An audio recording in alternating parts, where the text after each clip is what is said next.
So, what's on your reading list this year? What book have you already written on the list, if not several books, that you are going to make it a point to read? I'm in the middle of StoryBrand right now, and that was recommended by a couple people. I'm enjoying it and finding it really valuable taking notes.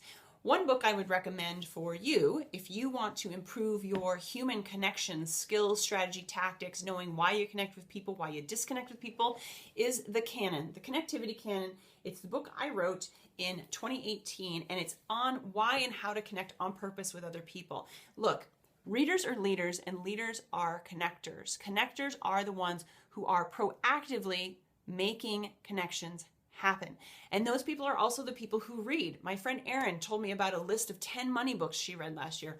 Smart idea. Theme it out. What do you want to learn about? If you want to learn about human connection, you're going to want to get this book. I will put the link below. Any questions for any buyers are always welcome.